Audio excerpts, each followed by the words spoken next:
अगर आपके आसपास कोई ऐसा बच्चा है जो स्कूल भी नहीं जाता है, मना करता है स्कूल जाने के लिए एकदम, और हो सकता है 1-2 साल से रेगुलरली स्कूल जा ही नहीं रहा है, और इसके साथ-साथ ये बच्चा सेल्फ केयर भी नहीं कर रहा है, 2-2 3-3 महीने हो गए हैं, नहाता नहीं है, बाल नहीं कटवा रहा है, हेयर कॉम्ब नहीं, नाखून बड़े हुए हैं, गंदे हैं, लेकिन ये ध्यान नहीं देता है इस तरफ, इसको कोई फ़र्क नहीं पड़ता नाखून गंदे हैं, कपड़े गंदे हैं कि साफ हैं, इसको कोई फ़र्क नहीं है। मतलब ज़ीरो हाइजीन और सेल्फ केयर अगर इस बच्चे में है, और ये बच्चा आपकी बात अगर बिल्कुल नहीं मानता है, आप कुछ भी कहें, जो भी अथॉरिटी फिगर है, पेरेंट्स हैं, ग्रैंड पेरेंट्स हैं, टीचर्स हैं, मेंटोर है, जो भी अथॉरिटी फिगर है, अगर वो इसको कोई भी बात कहते हैं तो इसका पहला रिस्पॉन्स नहीं होता है, बिल्कुल नहीं करूँगा, आप बताइए कैसे कराएंगे। तो आप समझ जाइए कि सारे सिम्टम्स ओडीडी, ओपोजिशनल डिफाइंड डिसऑर्डर की तरफ इशारा कर रहे हैं। हो सकता है ये बच्चा ओडीडी से सफर कर रहा है, और चूंकि पेरेंट्स की उसके बारे में लिमिटेड नॉलेज होती है, तो ये सोचते हैं कि बच्चा ढीठ है, मिसबिहेव्ड है, और इसको अगर ठीक करना है तो डांट डपट कर ठीक करना पड़ेगा, जोर जबरदस्ती से इसको स्कूल भेजना पड़ेगा, नहलाना पड़ेगा। लेकिन ये गलत प्रैक्टिस है, इससे तो सिचुएशन और बिगड़ेगी। अगर ये सिम्टम्स आपको दिख रहे हैं अपने बच्चे में, तो तुरंत साइकाइट्रिस्ट के पास जाइए, क्योंकि ये जो एक प्रॉब्लम है, ओडीडी जो एक डिसऑर्डर है, इसमें बच्चा हार्डवायर्ड इस तरह से है ना, इट्स न्यूरोलॉजिकल एक्चुअली, उसका पहला रिस्पॉन्स आएगा ही नो, ये सिर्फ बिहेवियरल नहीं है। तो साइकाइट्रिस्ट को दिखाना, मेडिकेशन कराना तो इसमें बहुत जरूरी है। उसके साथ साथ आप इसको साइकोलॉजिस्ट के पास लाइए, क्योंकि कुछ बिहेवियरल थेरेपीज काम करती हैं जो आप नहीं कर सकते घर पर, वो काउंसलिंग में एक थेरेपिस्ट जरूर कर सकता है। हालांकि इन बच्चों के साथ डील करना बहुत टफ होता है, these are very tough kids, क्योंकि ये मना ही करेंगे ना हर चीज पर, तो थेरेपी भी उतना सक्सेसफुल नहीं होती। और कई बार तो थेरेपिस्ट और काउंसलर भी सोचता है कि बड़ा टाइम किल हो रहा है, कोई प्रोग्रेस नहीं है, तो they give up. Most of the times parents, counsellors, doctors, they give up on such kids. लेकिन फिर भी इन बच्चों के साथ कैसे डील करना है, सबसे पहला काम बता रही है, get along with your kid.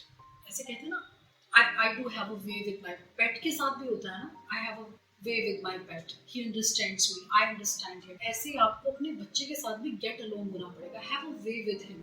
आपको उसको अपनी बात समझाना, मनाना, ये आना चाहिए।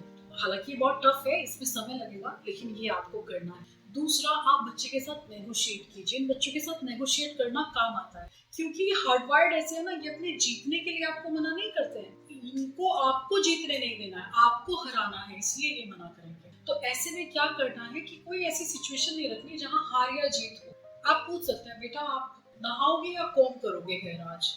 मुझे पता है नहाने के लिए तो मना ही करने वाला है ना, तो जब मैं कहूंगी नहाओगे या हेयर कॉम करोगे, मुझे लगता है आप नहा ही लो, तो कहेगा नहीं नहीं नहीं, नहाऊंगा तो बिल्कुल नहीं, हेयर कॉम कर सकता हूँ, वो भी सिर्फ 2 कंघी मारूंगा। तो ऐसे आप इनके साथ नेगोशिएट कर सकते हैं। या फिर आप कह सकते हैं कि दिन में 5 काम ये आपको करने हैं अपने आप, बिना मेरे कहे, जैसे ब्रश करना है, कमरा क्लीन करना है, हेल्दी फूड खाना है, क्योंकि ये खाने की तरफ भी ध्यान नहीं देते हैं। तो इस तरह की कोई 5 एक्टिविटी इनको कहिए, और कहिए कि अगर आपने ये पांचों एक्टिविटी हर दिन थ्रू आउट द वीक की, तो वीक के लास्ट में मैं आपको 100 रुपीज, 50 रुपीज ये मैं आपको दूंगा। ये काम कर सकता है। Talk to them about their interest, it works. जैसे उसका कोई हॉबी है बच्चे का, मैं काउंसलिंग में ये करती हूँ एक्चुअली, क्योंकि बहुत मुश्किल होता है इनसे कॉन्वर्सेशन इस्टेब्लिश करना। ये साफ साफ मना कर देंगे, और बहुत ही डिस्टेस्टफुल बातें कह देते हैं, कई बार सीधा सीधा, बहुत विंडिक्टिव कहा है ना मैंने, बहुत ही हर्टफुल बातें कह देते हैं। मैं मानूंगा ही नहीं आपकी बात, आपको पैसे दे दिया मैंने, ठीक है तो मैं बैठा हूँ यहाँ, आपको नहीं बात करनी तो मैं चला जाता हूँ। तो बहुत टफ होता है ऐसे बच्चों से डील करना।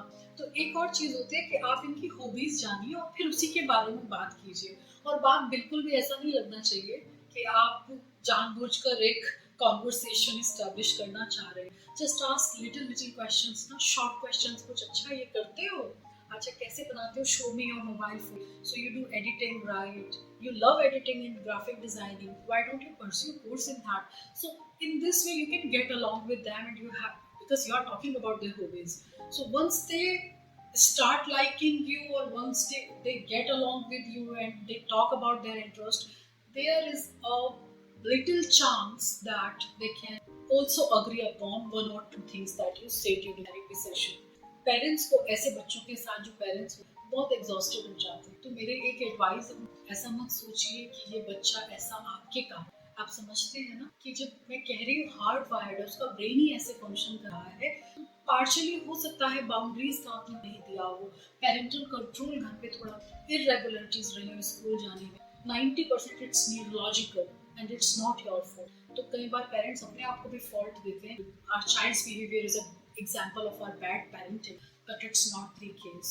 ओके, तो आपको बहुत स्ट्रांग रहना है। और last but not the least, आपके बच्चे को रिकवर होने में, एक normal day to day life में आने में लंबा समय लगेगा। तो आपको तैयार रहना है कि थेरेपी और मेडिकेशन कम से कम 2 से 3 साल चलेंगे, and that also depends upon the age group, किस एज ग्रुप का बच्चा है। I hope this information will help you. Thank you so much.